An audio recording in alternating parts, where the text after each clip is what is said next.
Welcome to Sudipta friend learning চ্যানেলে তোমাদের প্রত্যেকে স্বাগত জানাই। প্রিয় দশম শ্রেণীর পরীক্ষার্থী বন্ধুরা, তোমাদের জন্য এই ভিডিওটিতে আমি আলোচনা করতে চলেছি দশম শ্রেণীর ভূগোল বিষয়ে অর্থাৎ জিওগ্রাফি বিষয়ের সাজেশন প্রশ্নপত্র নিয়ে। তো তোমাদের প্রথম পর্যায়ক্রমিক যে মূল্যায়ন 2025 বা ফার্স্ট ইউনিট টেস্টের জন্য অর্থাৎ প্রথম পর্যায়ক্রমিক মূল্যায়নের ভূগোল বিষয়ের দুটো অধ্যায়ে তোমাদের সাজেশন প্রশ্নপত্র দিতে চলেছি। সুতরাং এই ভিডিওটির প্রথম থেকে শেষ পর্যন্ত অবশ্যই দেখো এবং চ্যানেলে নতুন হলে অবশ্যই চ্যানেলটিকে সাবস্ক্রাইব করো। চলো, first unit test suggestion 2025 class 10 বিষয় ভূগোল অর্থাৎ জিওগ্রাফি। প্রথমে আমরা দেখব প্রথম অধ্যায় বহির্জাত প্রক্রিয়া। এই অধ্যায় থেকে আমরা 3 নম্বর, 2 নম্বর এবং 5 নম্বর কোশ্চেন দেখব এবং যে ভারতের প্রাকৃতিক পরিবেশ অধ্যায় থেকেও আমরা 5 নম্বর, 2 নম্বর এবং 3 নম্বরের প্রশ্নপত্রগুলো। সুতরাং চলো প্রথমে আমরা বহির্জাত প্রক্রিয়ার প্রশ্নপত্রগুলো দেখে নিই। বহির্জাত প্রক্রিয়া 3 নম্বরের প্রশ্নগুলো তোমাদের যে প্রশ্নগুলো করতে হবে ভালোভাবে দেখে নাও। 1. নদীর মোহনায় বদ্বীপ গড়ে ওঠে কেন? এই প্রশ্নটি। 2. মরুভূমিতে বায়ুর কাজ বেশি দেখা যায় কেন? 2. 3. সুন্দরবন অঞ্চলে জলবায়ুর পরিবর্তনের 3টি প্রভাব লেখো। 4.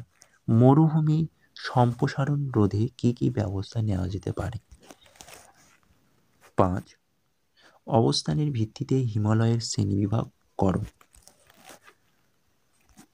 6. বহির্জাত প্রক্রিয়ার পদ্ধতিগুলি কি কি? 7. ঝুলন্ত উপত্যকায় জলপ্রপাত সৃষ্টি হয় কেন? 8. বায়ুর ক্ষয়কাজের পদ্ধতিগুলি লেখো। এবার চলো আমরা দেখে নিই পার্থক্যধর্মী প্রশ্নগুলো। প্রথমে তোমরা কোন কোন প্রশ্নগুলোকে পার্থক্য হিসাবে করে রাখবে? প্রথম, আরোহণ এবং অবরোহণ। 2. নদীর কাজ ও হিমবাহের কাজ। 3. গিরিখাত ও ক্যানিয়ন। 4. পেডিমেন্ট ও পেডিপ্লেন। 5. ইয়াংদাং ও জিউগিন। 6. রসে মাদানি ও ডামলিন। পরের প্রশ্ন, অনুদৈর্ঘ্য বালিয়াড়ি ও তির্যক বালিয়াড়ি। তারপর দেখো উপনদী ও শাখা নদী, এই প্রশ্নটাও তোমরা ভালোভাবে করবে। তারপরে প্রশ্ন, অনুদৈর্ঘ্য বালিয়াড়ি ও বারখান বালিয়াড়ির মধ্যে পার্থক্য। এবার চলো আমরা দেখে নিই 5 নম্বরের প্রশ্ন। কোন প্রশ্নগুলোকে তোমাদের 5 নম্বর হিসেবে করে রাখতে হবে? প্রথম প্রশ্ন, নদীর ক্ষয়কার্যের ফলে সৃষ্টি 3টি ভূমিরূপ চিত্র সহ আলোচনা করো। খুব ভেরি ইম্পর্টেন্ট কোশ্চেন এটা। 2. নদীর সঞ্চয় কার্যের ফলে সৃষ্টি বা সৃষ্ট 3টি ভূমিরূপ চিত্র সহ আলোচনা করো। 3. বায়ুর ক্ষয়কার্যের ফলে সৃষ্ট 3টি ভূমিরূপ চিত্র সহ আলোচনা করো। 4. সূক্ষ্ম অঞ্চলের বায়ু ও জলধারের মিলিত কার্যের ফলে সৃষ্ট ভূমিরূপগুলির চিত্রসহ বর্ণনা করো। 5. হিমবাহ ও জলধারের মিলিত সঞ্চয় কার্যের ফলে সৃষ্ট ভূমিরূপগুলি চিত্রসহ আলোচনা করো। এবার দেখো 2 নম্বরের প্রশ্ন। প্রথমে দেখো পান্তগাব রেখা বাজাদা, তারপরে কোশ্চেন করবে হামাদা, তারপরে কোশ্চেন গাবরেখা মানে গাবরেখা, তারপর হচ্ছে ষষ্ঠঘাতের সূত্র, তারপরে খাঁড়ি, তারপর জলবিভাজিকা, পর্যায়ন, মন্থকূপ, ধারণ অববাহিকা, নগ্নিভবন, ইনসেলবাজ, তির্যক বালিয়াড়ি। এছাড়াও তোমরা যে প্রশ্নগুলো করবে পাদদেশীয় হিমবাহ, পলন শঙ্কু, লোয়েস, প্রভাতকূপটা অবশ্যই তোমরা করবে, অপসারণ গর্ত করবে, তারপর হচ্ছে ব্রাক ফন্ট, হিমশৈল, শিববালিয়াড়ি, জলপ্রপাত, আগামুখ এবং শেষে আরো দুটো কোশ্চেন করবে মরুদ্যায় অপসারণ গর্ত কিভাবে সৃষ্টি হয়। এরকম ছোটোখাটো যে সমস্ত প্রশ্নগুলো তোমাদের রয়েছে পাঠ্য বইয়ে, তোমরা অবশ্যই পাঠ্য বইটি একটু খুঁটিয়ে পড়বে। আর এমসিকিউ কোশ্চেনগুলো তোমাদের কাছে যে দুটি পাঠ্য বই বা যে কটাগুলো পাঠ্য বই রয়েছে বা সহায়িকা বই রয়েছে সেগুলো তোমরা অবশ্যই ফলো করবে। আর একটি কথা বলি, পরের প্রশ্নগুলো মানে পরের অধ্যায়টি আলোচনা করার আগে তোমাদেরকে আরেকটি কথা জানিয়ে দিই। তোমাদের কাছে যে পাঠ্য বইটি রয়েছে সেই পাঠ্য বইগুলোর যে অনুশীলনী প্রশ্ন রয়েছে সেই অনুশীলনী প্রশ্নগুলো অবশ্যই তোমরা কমপ্লিট করে নেবে। আর আমি তোমাদেরকে যে প্রশ্ন উত্তরগুলোকে সাজেশন দিচ্ছি, তোমরা এই প্রশ্নপত্রগুলো যদি তৈরি না করে থাকো তোমরা অবশ্যই এই প্রশ্নপত্রগুলো তৈরি করে নাও। চলো এবার আমরা যে অধ্যায়টি আলোচনা করব, ভারতের প্রাকৃতিক পরিবেশ। চলো প্রথমে ভারতের প্রাকৃতিক পরিবেশ থেকে 3 নম্বরের প্রশ্নগুলো দেখে নিই। প্রথম প্রশ্ন 1, পূর্বঘাট ও পশ্চিমঘাট এর পর্বতমালার মধ্যে পার্থক্য লেখো। 2 হচ্ছে মালনাদ ও ময়দানের দুটির পার্থক্য লেখো। 3, বহুমুখী নদীর পরিকল্পনা মানে কি এটা তোমাদের লিখতে হবে টিকা হিসাবের মতন। 4, ভারতের পশ্চিম বাহিনী নদীগুলির মোহনায় বদ্বীপ গড়ে ওঠেনি কেন? 5, অতিরিক্ত ভৌমজল উত্তোলনের ফলে মানে উত্তোলনের কুপ্রভাব গুলি বর্ণনা করো। 6,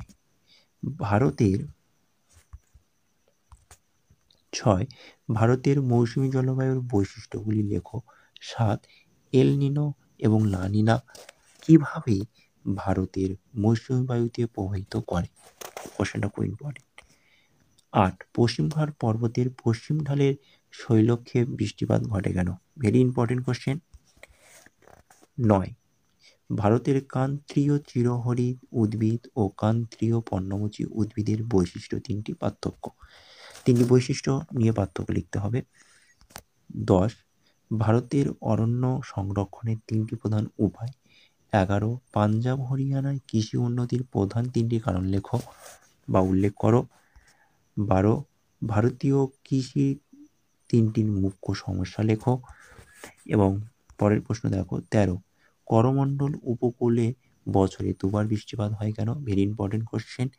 14, ভারতের ল্যাটেরাইট মৃত্তিকা অবস্থান ও বৈশিষ্ট্য লেখো। 15, ভারতের ম্যানগ্রোভ উদ্ভিদের অবস্থান ও বৈশিষ্ট্য লেখো। এবং 3 নম্বরের কোশ্চেনের শেষ কোশ্চেন 16, ভারতের কৃষিতে জলসেচ কেন প্রয়োজনীয়? 3 নম্বরের কোশ্চেন হিসেবে তোমাদের 16টি কোশ্চেন ভালোভাবে করতে হবে এবং এই কোশ্চেনগুলো থেকে তোমরা তোমাদের স্কুলে দেখবি কমন পাবে। আরেকটি কথা, তোমাদের স্কুলের যে স্যার বা ম্যাডাম যে প্রশ্নগুলোকে তোমাদের বেশি জোর দিয়েছে বা বলেছে তোমরা অবশ্যই সেই প্রশ্নপত্রগুলো অবশ্যই করবে। চলো এবার আমরা 5 নম্বরের প্রশ্নগুলো দেখি। 5 নম্বরের প্রশ্ন, প্রথম প্রশ্ন দেখো। 1, ভারতের পূর্ব ও পশ্চিম উপকূলে সমভূমির প্রাকৃতিক বৈশিষ্ট্য পার্থক্য আলোচনা করো। বৈশিষ্ট্যের যে পার্থক্য সেটা আলোচনা করতে হবে। 2, ভারতের পশ্চিম হিমালয়ের ভূপ্রকৃতির বর্ণনা দাও। 3, ভারতের উত্তর ভারতের নদ নদীর সঙ্গে দক্ষিণ ভারতের নদ নদীর প্রাকৃতিক বৈশিষ্ট্যের পার্থক্য আলোচনা করো। 4, ভারতের জলবায়ুর প্রধান বৈশিষ্ট্যগুলি লেখো এবং একই সঙ্গে ভারতের জলবায়ু নিয়ন্ত্রণের প্রধান কারণগুলি লেখো। আরেকটি সঙ্গে ভারতের জলবায়ু নিয়ন্ত্রণগুলির ভূমিকা উল্লেখ করো। এই কোশ্চেনটা তোমরা ভালোভাবে করবে।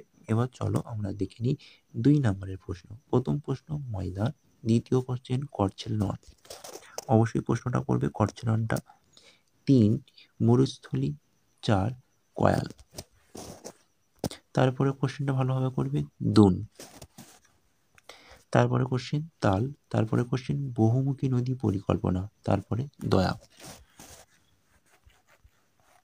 পরের প্রশ্ন বৃষ্টির জল সংরক্ষণের 2টি উদ্দেশ্য। তারপরে কোশ্চেন কোন 2টি নদী মিলিত হয়ে গঙ্গা নদীর সৃষ্টি হয়েছে। তারপর কোশ্চেন দেখে নাও দক্ষিণ ভারতের অধিকাংশ নদী পূর্ববাহী কেন। পরের প্রশ্ন মৌসুমী বিস্ফোরণ বলতে কি বোঝো বা মৌসুমী বিস্ফোরণ। এবং পরের প্রশ্ন দেখো পশ্চিম ঝঞ্ঝা। তারপরে কোশ্চেন লু কি, বৃষ্টিপাতের ছেদ বলতে কি বোঝো। এল নিনো, লা নিনা। অবশ্যই 2টো প্রশ্ন করবে। তারপরের কোশ্চেন আম্ম বৃষ্টি। তারপরে যে কোশ্চেনটা তোমার ভালোভাবে করতে হবে কালবৈশাখী। তারপর দেখে নাও। তারপরে কোশ্চেন সামাজিক বন সৃজন এর 2টি বৈশিষ্ট্য। পরের প্রশ্ন কৃষি বন সৃজন এর 2টির উদ্দেশ্য ও মরু উদ্ভিদের 2টি বৈশিষ্ট্য উল্লেখ করো। তারপরে কোশ্চেন হিসেবে ভালো করতে হবে 2 নম্বরের ধাপ চাষ। তারপরে কোশ্চেন ঝুম চাষ। তারপর তোমাদের যেটা করতে হবে বাগিচা কৃষি এবং তারপরে কোশ্চেন খারিফ শস্য রবি শস্য ব্যাপারটা ভালো করে দেখতে হবে। তারপরে মিলেট বলতে কি বোঝো, মিলেটটাকে বাণিজ্যিক ফসল। এবং শেষ কোশ্চেন, জীবিকা শর্তাভিত্তিক কৃষি বলতে কি বোঝো? অবশ্যই কোশ্চেনটা তোমরা করবে।